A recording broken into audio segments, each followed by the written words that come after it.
Você deve se alegrar porque você faz parte disso. Deus está num tempo extraordinário. Eu sei, porque enquanto estávamos adorando, a gente contempla a nuvem que está chegando aí.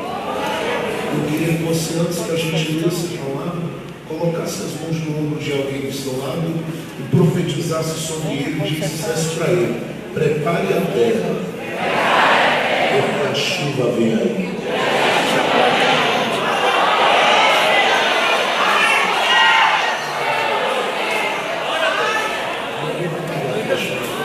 Onde é que está o pão do céu? Sou muito grato pelas orações de cada um dos pastores. Nessa viagem, graças a Deus, a São Paulo, compartilhei com o pastor André, pedi de oração, foi uma bênção. Estava com muita saudade de cultuar com os irmãos. Voltamos agora, mas muito grato pela fidelidade de Deus, porque eu sei que muitas coisas que ouvimos aqui em momentos de luto, o Senhor tem cumprido. E eu creio que nós vamos todos nos alegrar. Como eu disse, a maior colheita da história da sua vida está chegando.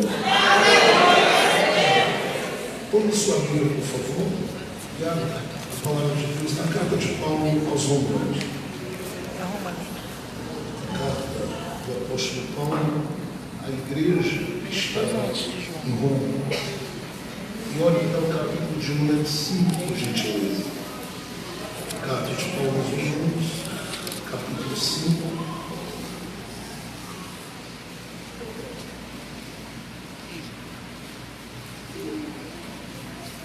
Estou muito feliz de ver os pastores aqui, os obreiros desta casa. Muito bom estar com vocês. Romanos capítulo 5. Todos acharam? Observe por gentileza as palavras do apóstolo Paulo a partir do verso de número 7, verso número 6. Olha o que ele diz aí.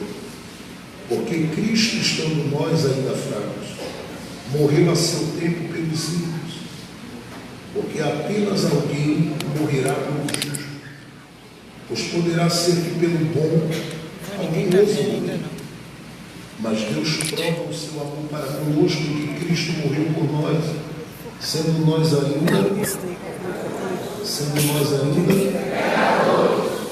verso 9, logo, muito mais agora, sendo justificados pelo seu sangue, seremos por ele salvos da ira. Diga isso, salvos da ira. Bem forte, diga, salvos da ira. Verso 10, porque se nós, sendo inimigos, fomos reconciliados com Deus pela morte de seu Filho, muito mais, estando já reconciliados, seremos salvos pela sua vida. Diga, salvos pela sua vida. Salvos pela sua vida. Verso 11, e não somente isto, mas também nos gloriamos em Deus, por nosso Senhor Jesus Cristo, pelo qual agora alcançamos a reconciliação.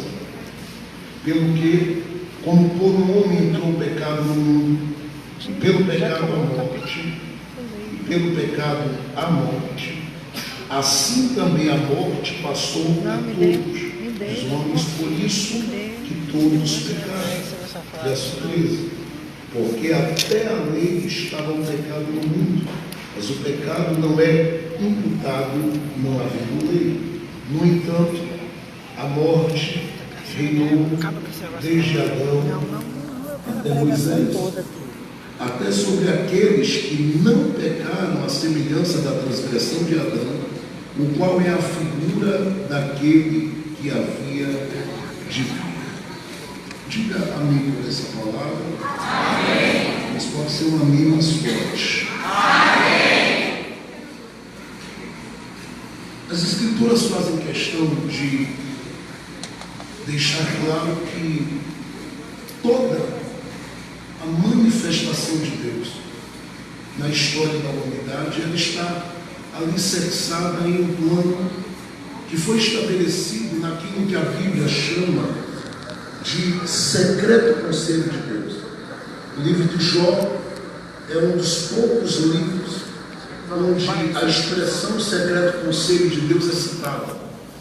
E lá no capítulo de número 15, quando ele está em diálogo com Jó, dentro daquele ambiente de um grande tribunal, ele faz 3 perguntas a Jó, e entre as perguntas, ele diz a Jó que sabia muito bem da existência deste secreto conselho de Deus, de onde procede toda palavra de orientação, de instrução e de determinação quanto a tudo que acontece nessa terra. E quando as Escrituras falam desse secreto conselho, elas falam dos membros legais deste secreto conselho. E entre os membros desse secreto conselho está, principalmente, eu digo que até o Antigo Testamento, unicamente a figura do Pai, do Filho e do Espírito Santo. Isto porque todas as coisas estabelecidas por Deus para serem realizadas na terra, elas passam pelo acordo, pelo crivo deste secreto conselho. E o Pai, tanto quanto o Filho, que até então no Antigo Testamento não tinha esse nome, era apenas o Verbo, ele decide junto ao Espírito Santo que vai realizar. Por isso, quando o profeta Jeremias ele foi visitado por Deus, ele foi comunicado aquilo que estava estabelecido no coração de Deus para ele. O próprio Jeremias, diante desses membros do secreto conselho, e principalmente diante do Pai, diz que ele apresentou o seu argumento. E o argumento de Jeremias foi: eu não posso ser profeta, não posso ser usado. E o secreto conselho, bradando, dizia a ele: nós te escolhemos para tal, e temos um plano contigo, um projeto contigo, e te separamos para isso. E ele diz: mas eu sou uma criança, estava com 22 a 24 anos de idade, eu sou uma criança e não sei falar. O que ele estava dizendo apenas era que ele não havia estudado na escola dos grandes profetas, até porque o pai dele, sendo sacerdote, ele havia sido preparado a vida toda para ser sacerdote. E agora vem Deus e diz para ele: tu serás um profeta. E ele diz: eu não sei falar. E o Senhor diz para ele: deixe-me comunicar a você as coisas do secreto conselho. Foi falado. E aí as Escrituras dizem: antes que tu fostes formado no ventre de tua mãe, eu já havia te escolhido. Amém. Glória a Deus. Te separado, diz, te santificado. Em outras traduções ele diz: nós havíamos te estabelecido como o nosso ungido na terra, como a nossa voz na terra, como a nossa boca na terra. Seria o sentido: nós já havíamos preparado tudo para que tu fostes aquele que falastes em nome do secreto conselho desta terra. E é por isso que quando Jeremias naquele dia se viu diante do secreto conselho, e isso foi revelado, ele teve que aceitar o projeto. E a partir daí diz que o convite de Deus para Jeremias foi ele dizendo o que é que ele estava vendo. E ele disse: eu vejo uma vara de amendoeira. E a voz de Deus brada de uma forma tão gloriosa, dizendo para ele: vistes bem, porque eu, referindo-se ao secreto conselho, velo sobre a minha palavra para cumprir tudo aquilo que nós designamos. Porque dentro desse secreto conselho de Deus não existe nada que seja estabelecido que alguém possa alterar. A Bíblia usa expressões como revogou, mas mudou no sentido de estar determinado, não. A ideia é que o coração de Deus decidiu dar um passo atrás e disse assim: eu vou recolher a minha mão de juízo e manifestar a de misericórdia. Mas o que está estabelecido particularmente dentro do secreto conselho e determinado por ele, ninguém pode alterar. Detalhe é que quando a Bíblia fala desse secreto conselho de Deus, diz que nele habita toda a sabedoria. E o livro de Jó, no capítulo 15, o verso número 8 e 9 trata sobre isso. Mas diz mais, diz que dentro desse secreto conselho, o próprio Deus revela, a partir da sua presciência, o seu governo, que manifesta nada mais nada menos do que a sua ação soberana sobre todas as coisas. E é por isso que o apóstolo Paulo, sendo um dos poucos que teve o privilégio de adentrar na sala secreta do secreto conselho, porque esta sala é uma sala de reunião que nem todo mundo tinha acesso, inclusive os anjos não tinham acesso, mas Deus reservou ali uma oportunidade para homens como Daniel, como João e como o próprio apóstolo Paulo entrarem dentro dessa sala secreta do secreto conselho. E Paulo diz, a partir do que ele ouviu, do que ele percebeu e do que lhe foi comunicado, que o próprio secreto conselho revelava o seu conhecimento de todas as coisas e a sua ação soberana sobre todas as coisas. E ele diz, tratando sobre a eleição de Israel, no capítulo de número 8, o verso 28, esta expressão: porque todas as coisas cooperam para o bem daqueles que amam a Deus e que são chamados conforme a ordem, o decreto do seu secreto conselho. O que Paulo está dizendo é que nada que acontece aqui na terra foge daquilo que foi estabelecido pelo próprio secreto conselho de Deus. De modo que se levanta uma tempestade, ele está no controle. Se aparece alguém dizendo há uma enfermidade, ele continua dizendo eu estou no controle. Se a porta fechou, o secreto conselho está no controle. Se faltou alguma coisa, é ele quem vai prover, porque é ele que está no controle. Eu pensei que você ia dar glória a Deus aí. Então o secreto conselho de Deus está no controle de tudo. E olha que interessante, quando o próprio secreto conselho de Deus estabelece a morte do Cordeiro, conforme Apocalipse capítulo 13, antes da fundação do mundo, é porque na mente de Deus, Deus tinha um interesse. E o interesse de Deus era não somente criar o homem a partir daquilo que ele tiraria de si mesmo e do barro que ele usaria, mas o próprio Deus tinha como interesse relacionado ao coração do homem, revelar no homem, escute isso, a sua própria imagem.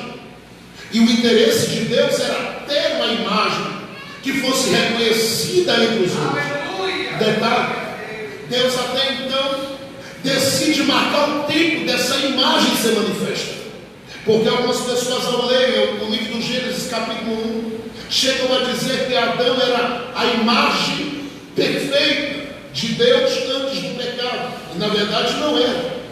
Adão era apenas um rascunho do que Deus queria revelar.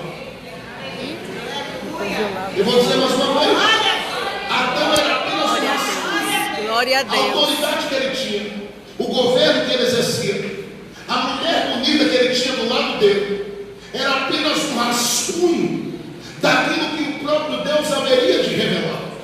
E é interessante que parece que o próprio Deus, na fábrica de bonecos, que é a olaria, no território da Pangeia, antes de plantar aquilo que a gente conhece como Jardim do Éden, a partir de Gênesis capítulo 2, no coração dele ele diz assim: eu vou começar a preparar a partir desse barro aqui um boneco, e eu quero chegar em um que revele pelo menos aquilo que eu trago comigo de perfeição, ou pelo menos manifeste através da autoridade que exercerá esta perfeição.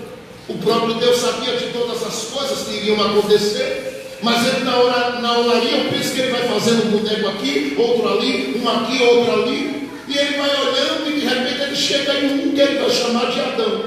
Só que a mente de Deus é muito mais longe, e é por isso que o apóstolo Paulo, quando escreve a primeira carta aos Coríntios, no capítulo de número 15, Paulo faz questão de dizer que o próprio Deus só usou Adão como rascunho. E olha o que ele diz: o primeiro Adão era apenas terra, era terreno, mas o segundo Adão, por que segundo Adão? Glória a Deus. O coração de Deus veio rascunhando, e tudo que sai de Adão tem a cara dele, tem o jeito dele, tem o formato dele.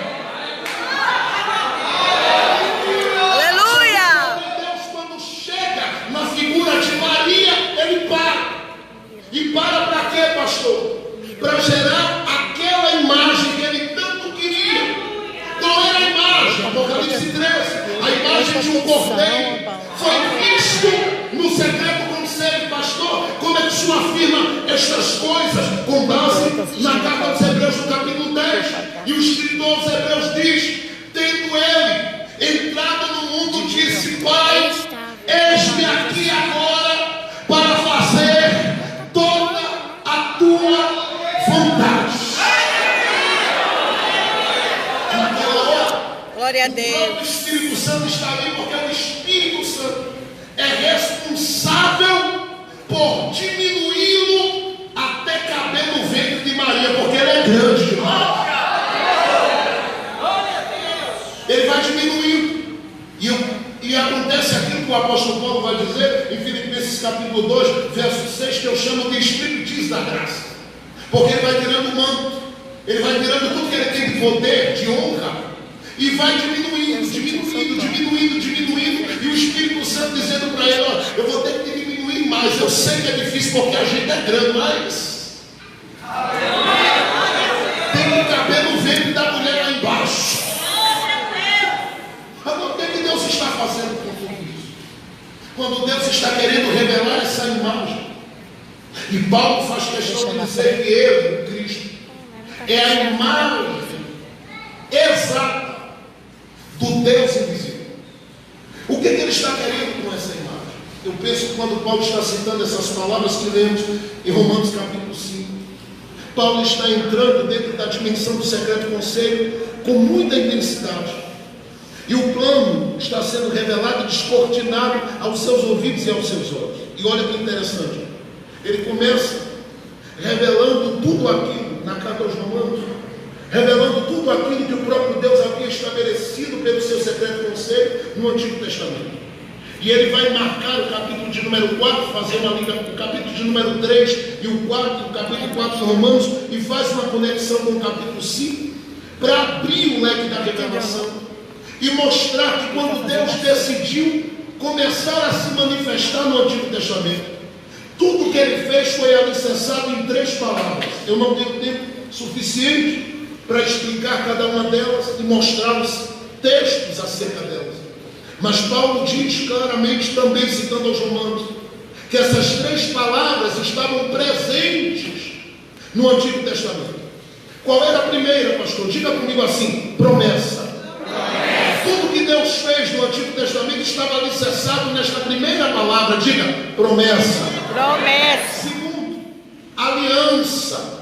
Aliança. Terceiro, juramento. Juramento. Diga comigo assim: promessa. Promessa. Aliança. Aliança. Juramento. Juramento. Quando entramos no Novo Testamento, Paulo faz questão de ser aquele que vai revelar que há uma conexão fortíssima, tirando o escritor aos Hebreus, que alguns dizem que é Paulo, outros não. Ele vai tirar um tempo escrevendo uma carta para mostrar claramente a ligação profunda que há entre o Antigo e o Novo. E na carta aos Romanos ele fala particularmente com outras palavras desta aliança. Fala no capítulo 3 e 4 deste juramento e fala das promessas. Só que quando ele apresenta na carta aos Romanos, Paulo vai apresentar tudo isso citando essas expressões ligadas ao personagem principal do Antigo Testamento, que é Abraão. E ele vai transliterar sempre a essa expressão. Ele vai fazer com que nós entendamos que estas verdades de Deus na vida de Abraão se tornaram verdades na vida da igreja, com palavras que são interessantes serem citadas aqui. E 3 palavras se destacam na carta aos Romanos. A primeira delas, diga comigo assim bem alto, a igreja: justificação. Fale alto. Justificação. Diga expiação. Diga imputação. A justificação, eu vou falar sobre ela aqui, a partir do texto que lemos. Mas a expiação é simples: substituição. A ideia daquele que vai assumir o lugar da gente, que é o Cristo. A imputação é conceder direito, delegar autoridade. E é o que Paulo diz: vocês eram pecadores, mas agora nenhuma condenação há para aqueles que estão em Cristo, porque agora vocês podem declarar que vocês são filhos de Deus, porque Ele deu a vocês esta autoridade. Só que quando ele escreve Romanos capítulo 5, ele faz questão de citar a palavra justificação, e a palavra justificação está ligada à justiça. Por que Paulo cita essa palavra justificação? Ele diz que isto é o ato de Deus de tornar diante dos olhos do próprio Deus Santo um homem pecador injusto. É um ato de Deus, é Deus particularmente cancelando toda a dívida que o homem tem com ela e colocando o homem diante dele, dizendo: você agora pode falar comigo cara a cara, porque você agora é justo. Só que você não é justo por você mesmo. E por causa disso, ele vai fazendo a narrativa que nós lemos aqui. E ele vai dizendo assim: ei, não esqueça, ei, vocês aí, não esqueçam, você é pecador. E se dependesse de você para que você pudesse ser salvo, você não teria a possibilidade de salvar a si mesmo. Você precisa de alguém que, assumindo o teu lugar, fosse um instrumento para justificar você. E ele escreve aos Romanos no capítulo 8, o verso 33, dizendo: quem intentará acusação contra os escolhidos de Deus? É Deus quem os justifica. E Deus justificou a igreja e cada um de nós em quem? Na pessoa de Cristo. Só que como é que Deus fez isso? É simplesmente porque a gente lê que Jesus passou pela via dolorosa, pastor, e foi à cruz, e passou por todo aquele processo de sofrimento. Tudo aquilo é muito forte, é impactante, mas não é só porque ele passou pela via dolorosa e se entregou na cruz. Também não é tão pouco por aquilo que lemos e que Paulo dá tanta ênfase, dizendo: olha, a minha pregação seria vã, o teu louvor seria em vão, qualquer cântico, qualquer ação, qualquer obra que a igreja realizasse nessa terra seria em vão, se Cristo não houvesse ressuscitado. A ressurreição dele tem um peso, tem um quilate, tem um valor incalculável. A sua morte também, pastor, é por causa da encarnação maravilhosa dele, que o escritor aos Hebreus no capítulo 10 também vai falar? Também não. Todas as coisas que eu estou citando, elas são a consumação. Eu estou falando que a obra da cruz, que a ressurreição, que a ascensão, que a glorificação do próprio Cristo e as suas duas coroações que são ditas pelo escritor aos Hebreus, tudo aquilo é apenas a consumação de uma arma poderosa que Deus decidiu usar contra o pecado, contra a morte, contra Satanás. Porque se existem três grandes adversários que nós, uma vez que Adão pecou, nós tomamos consciência deles, é o diabo, é a morte e é o próprio pecado. E Paulo diz em Romanos capítulo 7: miserável homem que sou, quem me livrará do corpo desta morte? E ele refere-se à ideia da morte, pensando justamente naquilo que o pecado faz com a sua natureza, pensando na sua natureza caída.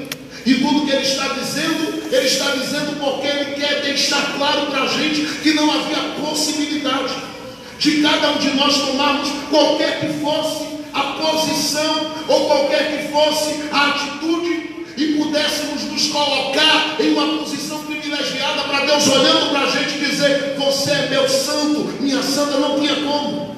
Paulo diz: vocês eram pecadores, e ele faz questão de dizer: todos pecaram e destituídos estavam da glória de Deus. Porém, o ato soberano de Deus simplesmente começa quando, no secreto conselho de Deus, o próprio Deus, sabendo que ele seria causado a estrutura do homem, e a partir da visitação no Éden, ele vai, quando o homem pega, chama pelo nome do Adão, e o Adão fica lá lá escondido. De repente ele vai se apresentar e Deus diz para ele: por que você estava escondido? E ele diz: eu pequei contra ti.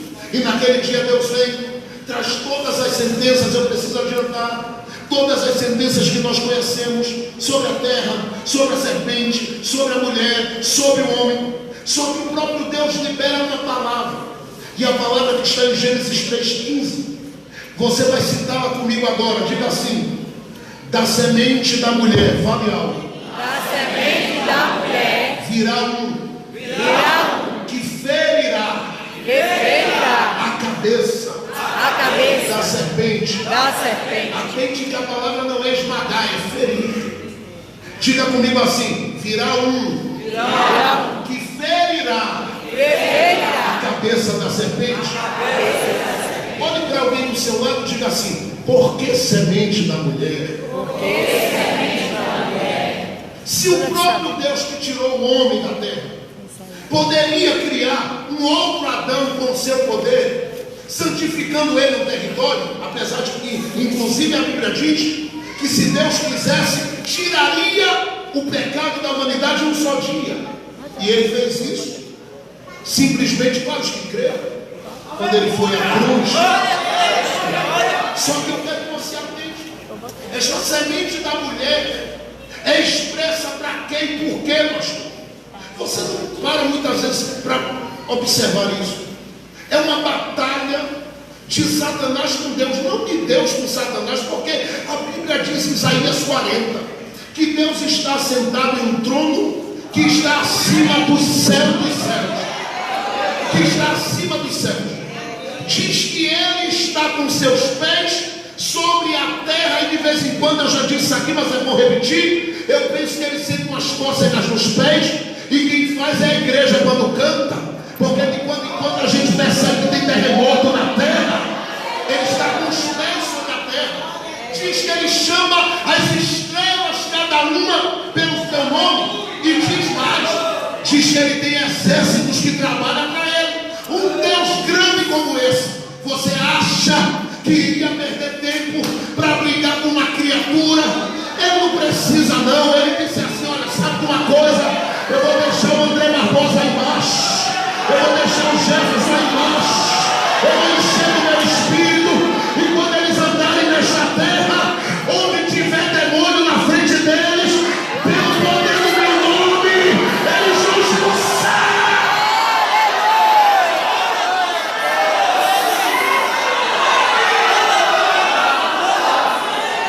Dá uma olhada para alguém do meu lado e diga assim: descansa, vaso. Deus não precisa brigar.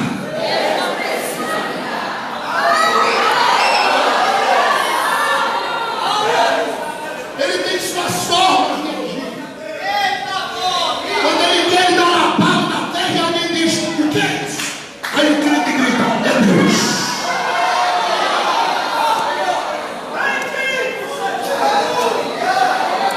Eu já vi alguém dizer: daqui você não passa alguém. Aí Deus disse assim: vai inchar o coração.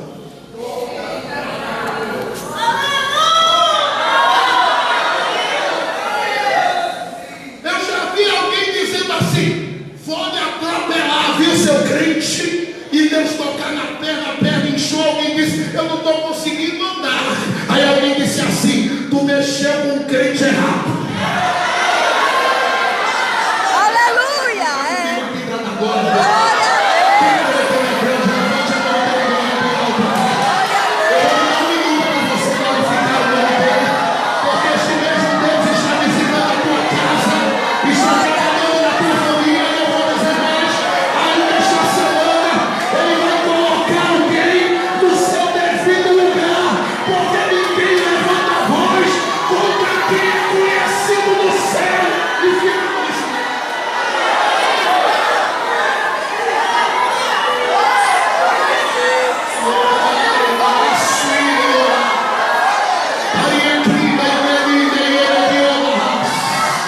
Quem está ligado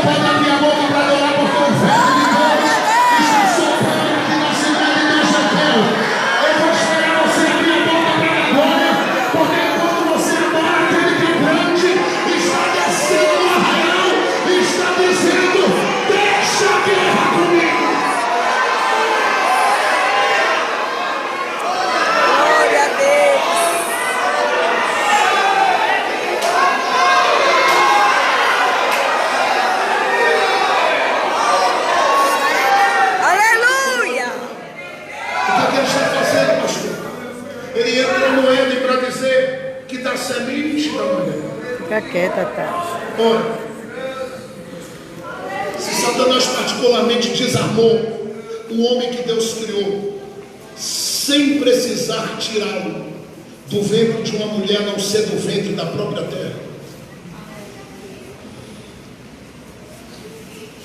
como é que da semente da mulher vai nascer que vai poder feri-lo?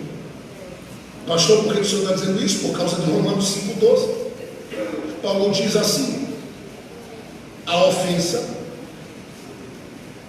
o pecado e tudo mais ruim entrou por um só homem, de modo que todos, depois dele, estão debaixo deste jugo de maldição. O pecado. Então, na mente de Deus, o que é que Deus está pensando? Porque a gente tem que olhar para isso. Olhar para isso e ficar: pastor, o que está acontecendo aqui? Deus vai tirar alguém para manifestar como homem? Se todos os homens que vêm daí estão debaixo desse jugo. Observe que ele não disse a semente do homem, ele disse a semente da mulher. Por que da mulher? Porque a mulher não tem semente. E se ela não tem, era Deus que ia colocar. Tem coisa que você pensa que não tem possibilidade de gerar. Mas deixe-me aplicar essa palavra à sua vida. O que você precisa para gerar está nas mãos do Espírito Santo. Só que tem um detalhe: Deus precisa de uma arma contra Satanás, contra a morte e contra o pecado.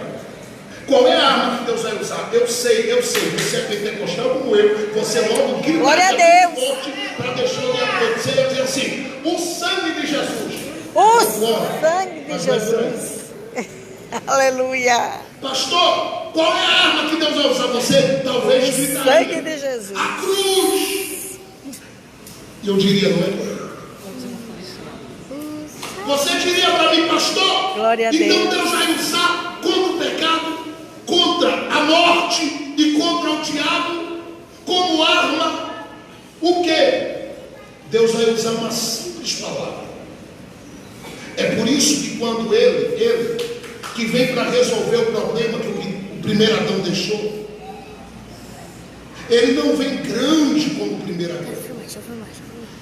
Ele vai ser gerado na barriga da mulher e ela vai viver todo o processo de gestação. Com que objetivo? Não sou eu que digo, é Paulo que está dizendo em Romanos 5,14. Ele tem um objetivo. E qual é o objetivo dele vir uma criança? Ele vem como criança, escute bem o que eu estou dizendo. Porque Deus vai usar contra Satanás, contra o pecado e contra a própria morte uma simples palavra. Pergunte para mim assim: qual é ela, pastor? Fala. Inocência.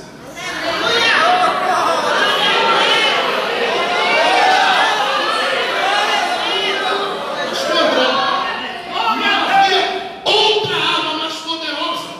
Porque se Satanás tocasse no Cristo, ele tinha que tocar em um inocente. Para matar, tinha que ser um inocente. Então não adiantava apenas apresentar o sangue. Porque se alguém chegasse com ele e dissesse: eu tenho sangue, ele queria sangue por sangue. Caiu na tua Abel, e Abel morreu inocente e não resolveu. Ele diz: mas esse sangue aqui não. Porque quando o sangue de Abel ele morreu, diz a Bíblia, quando o sangue de Abel foi derramado, o capítulo 4 do livro do Gênesis, a partir do verso 12, diz que esse sangue ficou gritando. Escute o que eu vou dizer, porque o escritor aos Hebreus que diz, ficou gritando durante todo o Antigo Testamento, gritando, dizendo: Deus, até quando não haverá justiça? Deus, até quando não haverá justiça? Aí Deus grita: Caim, cadê o teu irmão? Ele diz: eu não sou tutor dele. E Deus olha para ele e diz: eu vou te marcar com um sinal. Mas lá na frente, eu vou vingar o sangue de Abel, mas não é em você, Caim. É naquele que te usou.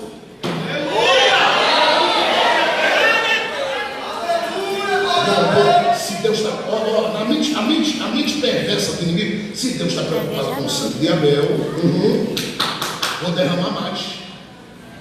vou derramar mais. Ele vem durante todo o Antigo Testamento, matando. Só que ele olha para mim, começa a se preocupar em fazer os homens entrarem em guerra e se matar. E Deus dá uma olhada e diz assim: eu vou entrar no meio dessa guerra, só para deixar ele confuso, porque você não entende. Pastor, por que tanto sangue derramado no Antigo Testamento? Você vai entender. É simples as coisas. Paulo está dizendo aqui em Romanos capítulo 5 o porquê que tudo aquilo aconteceu. E eu quero pelo menos responder aqui através dessa palavra duas questões que são muito difíceis de se responder. E eu estou respondendo porque o próprio Paulo responde. Paulo diz aqui que tem gente que morreu, cujo sangue era inocente. E quem são esses que Paulo está falando? São as crianças que morreram no Antigo Testamento. Detalhe: existem duas coisas aqui que quando Paulo cita relacionadas à salvação de cada um de nós, Paulo usa duas expressões e nós citamos aqui. Ele diz que nós somos salvos da ira, e depois diz que nós somos salvos pela vida. Isso significa dizer que nós somos salvos duas vezes. Pastor, eu não entendi, vou dizer de novo. Paulo diz que nós somos salvos da ira que se manifestou do céu pelo Deus Santo contra o pecado, não contra o homem em si. Ele cobra do homem por causa do pecado. E tudo que ele vai fazer em todo o Antigo Testamento, é Paulo que diz em Romanos 7, principalmente quando a lei chega, é dizer ao homem: você precisa de um Salvador, você não pode se salvar. Só que esse Salvador não pode ser alguém consciente, tem que ser alguém inocente. Olhem para Levítico capítulo 25 rapidamente, por favor. Levítico 25. Levítico capítulo 25. O livro de Levítico no capítulo 25, observe por favor os versos de número 45 em diante. Levítico capítulo 25. Olha como vai acontecer o resgate desses que eram alvos da ira e que precisavam ser salvos não só da ira, mas também pela vida. Levítico capítulo 25, verso 45 diz assim: também os comprareis dos filhos dos forasteiros que peregrinam entre vós, deles e das suas gerações que estiverem convosco, que tiverem gerado na vossa terra e vos serão por possessão, e possuí-los-ei por herança para vossos filhos depois de vós, para herdarem a possessão. Perpetuamente os farei servir. Está falando dos escravos. Mas sobre vossos irmãos, os filhos de Israel, cada um sobre o seu irmão, não vos assenhoreareis deles com rigor. Verso 47. E quando a mão do estrangeiro, pense pelo menos na figura de Adão nesse momento. E quando a mão do estrangeiro peregrino que está contigo alcançar riqueza, e teu irmão, pense aí, Adão, empobrecer, e se vender ao estrangeiro, a figura de Satanás, ou a qualquer peregrino que está contigo, ou a raça da linhagem do estrangeiro, ou seja, Satanás e seus demônios. Eu estou usando uma linguagem espiritual para você entender, uma linguagem prática, mas com um princípio espiritual. Verso 48: depois que se houver vendido, Adão se vende. Olha o que Deus estabelece para revelar o que aconteceria naquilo que Paulo escreve aos Romanos. Olha o que ele diz: haverá, grita forte, haverá resgate para ele. Agora olha o que diz: um de seus irmãos o resgatará, ou seu tio, ou o filho de seu tio o resgatará, ou um dos seus parentes da sua família. Só que quando Adão estava ali, ele só tinha Eva, e ele foi a entrega, o substituto, para que Eva tivesse vida. Logo, Eva não poderia pagar por ele, porque também havia pecado. Como os dois pecaram, Deus dá uma olhada e diz assim: Adão precisa de um irmão que venha depois, mas que seja antes dele. Só que para esse irmão vir, para que possa resgatar a terra, a alegria, a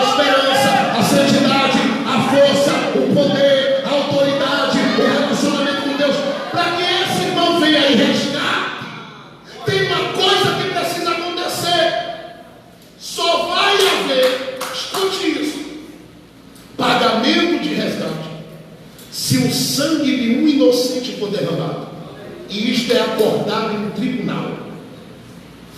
E como ficou acordado em um tribunal, Zacarias capítulo 3 coloca a figura tipológica de Josué, o sumo sacerdote, com as vestes sujas, sem direito a falar nada, diante do trono, e Satanás estava ali de dia e de noite o acusando. E foi naquela hora que Deus deu uma olhada e disse assim: este aí não é para mim um tição tirado do fogo. Esse fogo aqui não está falando desse fogo de avivamento que a gente entende. Ele está falando das aflições, e muitas aflições geradas durante a vida pelo ataque no mundo espiritual e também no pecado. Então Deus olha e diz assim: qual é o acordo? Qual é a proposta? O homem se vendeu, o homem se entregou, ele agora é escravo. Então vamos fazer aqui. Eu te garanto que vai haver resgate para ele. Só que o resgate precisa ser resgate por um sangue de um inocente. Então a arma, escute bem, não era o sangue, mas a inocência de quem derramaria o sangue. Aqui você começa a entender duas questões difíceis. Por que tanta morte no Antigo Testamento e tanta guerra está acontecendo? Porque o próprio Deus está entrando no meio daquilo e mandando o povo de Israel, ou o próprio Josué passar por ali e sair matando gente. Simples. Deus está querendo proteger aqueles que futuramente seriam alvos da mensagem, ainda que alguém não creia por aí, ainda que alguém duvide e questione por aí. Eu creio, porque a Bíblia diz que quando ele ressuscita, ele vai subir ao céu, ele leva cativo o cativeiro. Havia gente que, na medida que morria pelas mãos de Josué, Deus estava preservando a alma e o espírito deles. E como é que Deus fazia isso, pastor? Deus deu um grito e disse assim: mate crianças. Aí você olha para mim, como eu já olhei para a Bíblia, e fiquei questionando: por que vai morrer tanta criança no Antigo Testamento? Deus diz assim: eu estou marcando a casa para a salvação. Vou dizer de novo que isso não é fácil de pegar. Vou dizer mais uma vez: como a arma de Deus é a inocência, para salvar as famílias que estavam escravas da própria idolatria, escravas de deuses estranhos, Deus vai tocando na criança, na criança, na criança, na criança. E qual é o grito de Deus? Deus está dizendo: vocês merecem a minha ira, mas como eu estou recolhendo as crianças, há um grito de inocência semelhante ao grito do sangue de Abel, que vai falar muito alto diante de mim pelas vossas casas.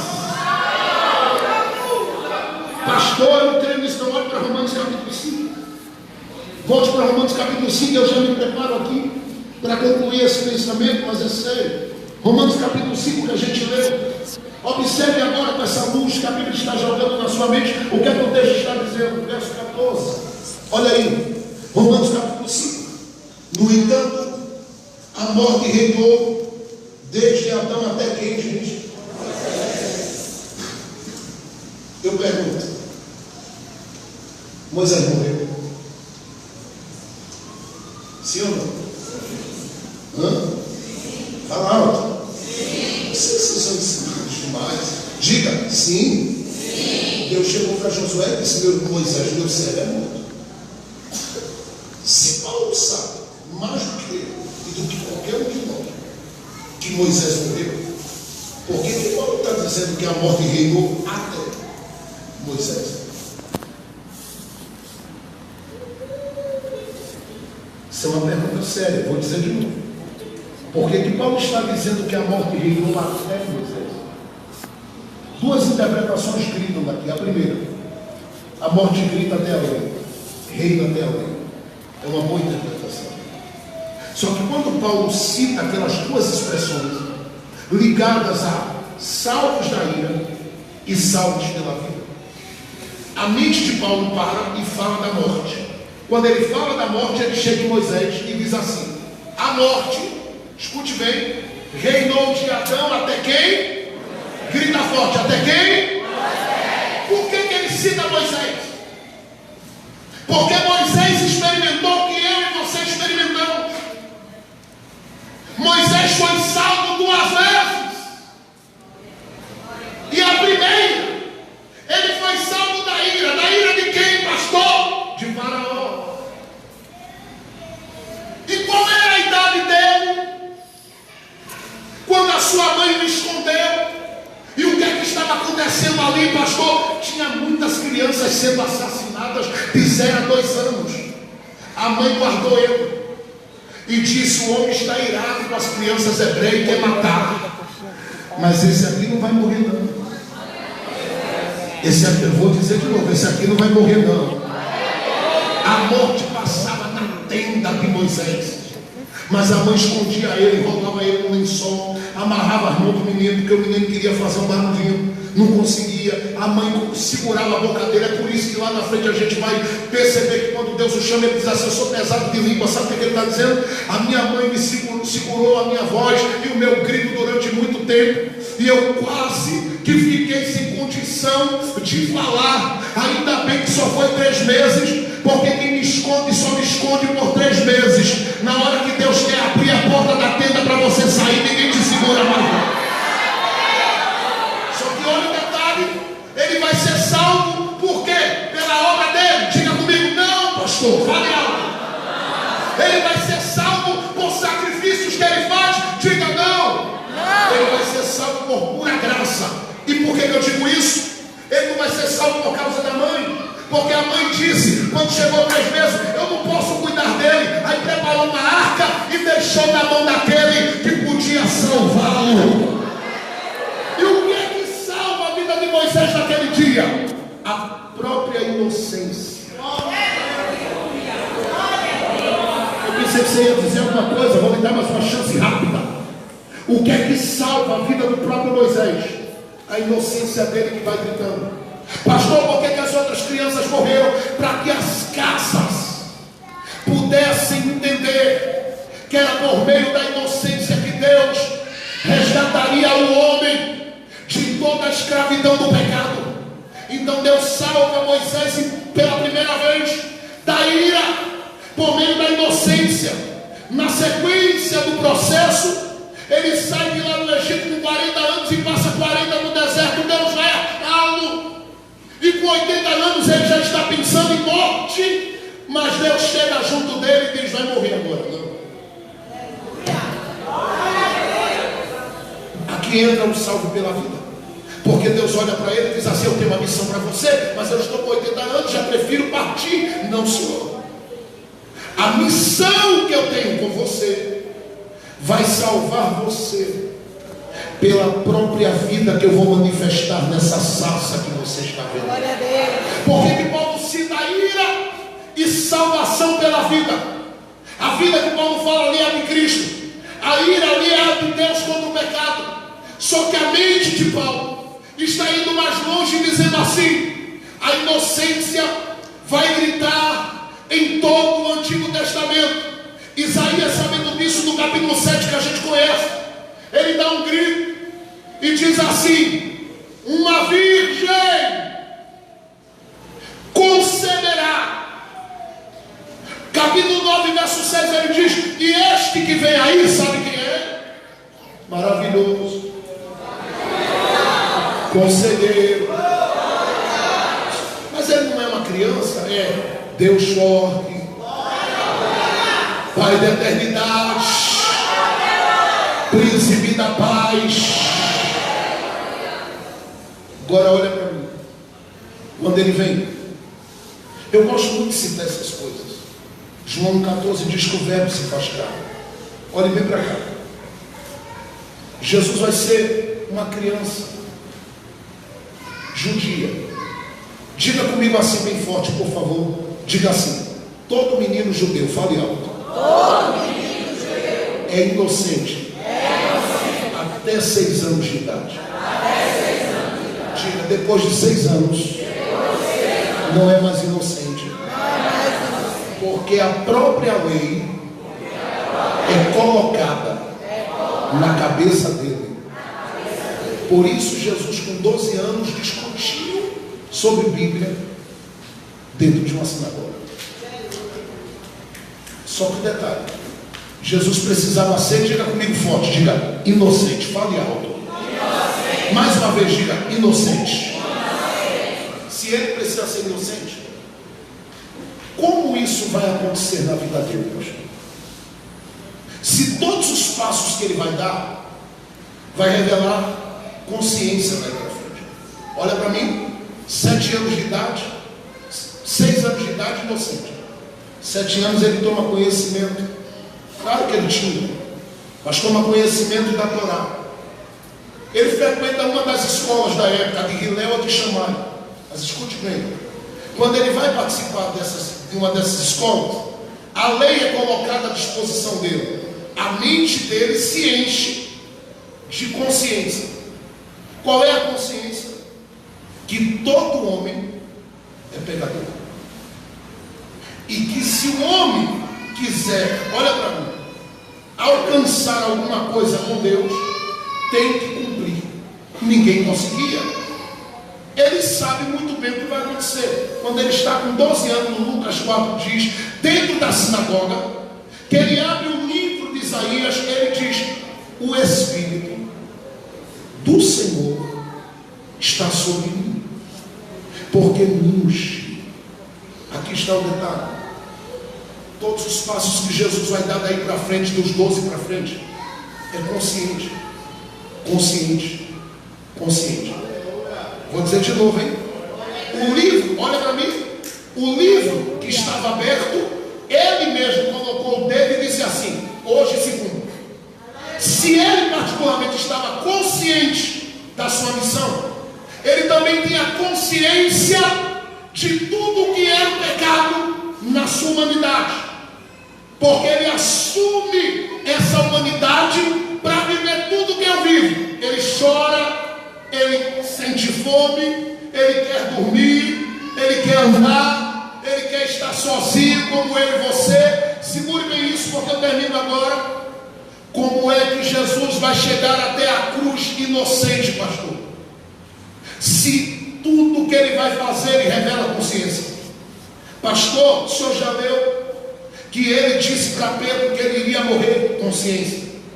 E olha o que ele disse mais, isso é sério, Mateus 16. Ele diz assim, todos vocês me abandonarão. Consciência. Um de vós me trairá. Consciência. Eu pergunto, a inocência dele, como será preservada se a consciência grita tão alto acerca do propósito que ele tem? Alguém o espanca, alguém quer matá-lo. Os próprios irmãos e a família dele chegou um dia e disse assim, a marca ele está endemoniado. Ele foi cercado o tempo todo de gente que fez de tudo, mas de tudo mesmo, para acabar com ele. E ele sabia, quer me matar, quer me ferir. Consciência, consciência, consciência. A própria oração sacerdotal, no capítulo 17, ele diz, Pai. Parece que a consciência está gritando tão forte que ele diz, Pai, eu estou consumando a obra que tu me destes a fazer. Glorifica-me agora com a glória que eu tive contigo no princípio, porque estar nesse corpo aqui, vivendo as aflições que ele vive, é complicado demais. A consciência das feridas, escute isso. A consciência do abandono, a consciência da rejeição, tudo isso falando alto. A consciência das decepções da vida. E como é que particularmente ele vai conseguir chegar lá, pastor? Com a inocência. O próprio Deus o faz revelar-se, não como um ser dicotômico apenas, não como um ser dicotômico, mas ele vai se revelar com esse corpo, com essa alma e com esse espírito. Por isso a Bíblia diz que ele exulta no espírito. Por isso ele diz que a alma está abatida, ou que a alma está amargurada e em agonia. Por isso ele pega aquele corpo e se movimenta.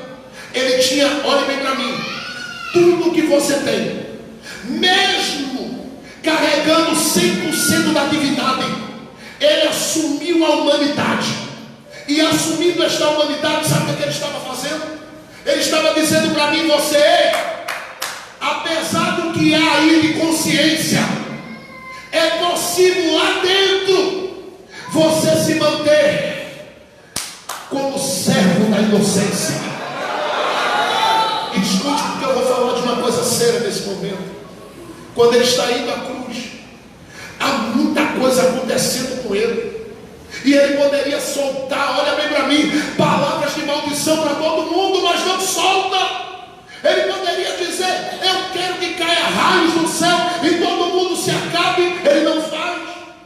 Quando ele chega na cruz, a consciência começa a falar alto, porque ele está vendo todos aqueles, inclusive os que ele curou, olhando para ele e dizendo: deve morrer, deve morrer, deve morrer.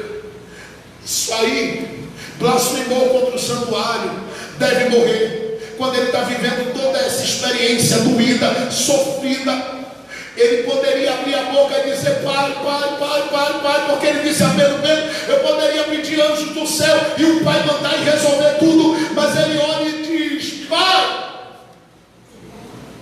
A consciência quer falar: olha o que eles fizeram contigo, machuca eles também. Só que lá dentro, a inocência dele grita mais forte do que a consciência. Por quê, pastor? Porque apesar da mente dele ligada à alma, ter um coração que particularmente o levaria a dar o que as pessoas estão dando a ele, entre a alma e o espírito dele é onde estava a palavra ali. Deus colocou a ação do Espírito Santo, e a ação do Espírito no Espírito enchia a alma, pegando a alma, pegando o coração, e pegando o coração, saía pela boca. Aí, em vez de sair uma palavra de maldição da cruz, ele abre a boca e diz assim: Pai, perdoa-os. Levante a sua mão, por favor. Você que está aqui esta noite e tem tido no seu coração: é impossível perdoar, pastor. Escute o que eu vou lhe dizer. Se você deixar o Espírito falar ao seu espírito, a inocência vai falar mais alto do que a consciência. Vou falar de novo. Talvez você chegou aqui consciente das decepções que sofreu. Escute isso. Talvez você chegou aqui consciente da rejeição do pai, da rejeição da mãe, da rejeição de amigos, do abandono de pessoas, de gente que te olhou e te vendeu, te machucou e te maltratou ao longo da vida. Talvez você levou pancadas violentas na história da vida, as quais você diz: meu Deus, todas as vezes que eu vou orar, isto mexe com a minha cabeça. Deus olha para você e diz: o mesmo Espírito que estava no meu filho está aí dentro de você. Deixe que a sua vitória seja alcançada no meio dessas feridas pela inocência, porque se ele, com a inocência dele, foi capaz de envergonhar os demônios e a Satanás, eu quero declarar que esta igreja não vai baixar a cabeça e vai caminhar debaixo da pureza do Espírito de Deus.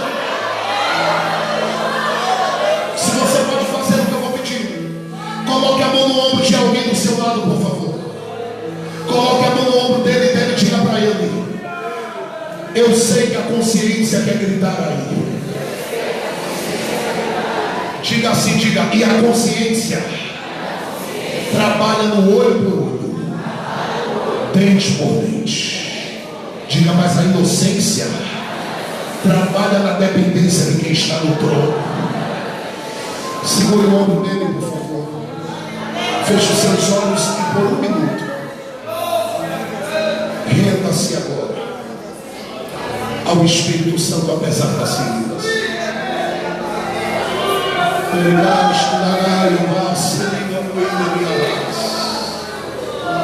Eu estou terminando agora. Pode abrir a sua boca.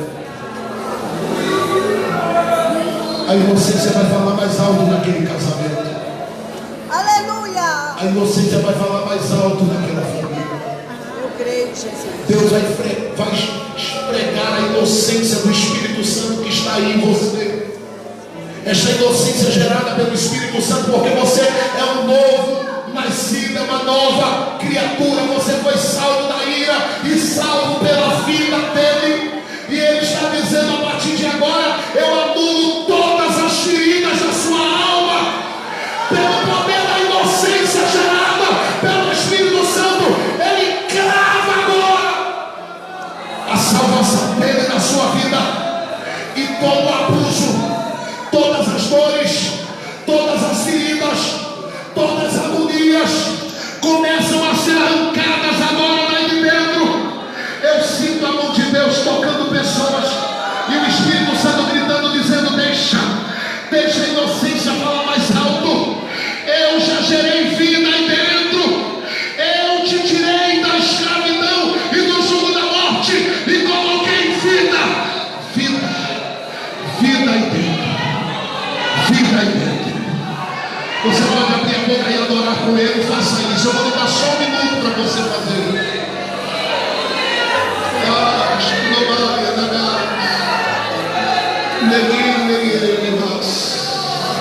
A inocência vai falar mais alto. Vai haver uma reconciliação. Eu estou profetizando porque eu estou vendo, e é isso que Paulo diz aos Romanos: que haja em vós o mesmo sentimento que houve em Cristo, ainda que a consciência diga: Pedro me deixou, outros me machucaram, me feriram, foram ingratos, não me valorizaram, me deixaram só. O Espírito Santo diz: mas eu não te deixei sozinho. Fique de pé, por favor. Estou sentindo a glória de Deus nesta casa. Pegaste na mãe,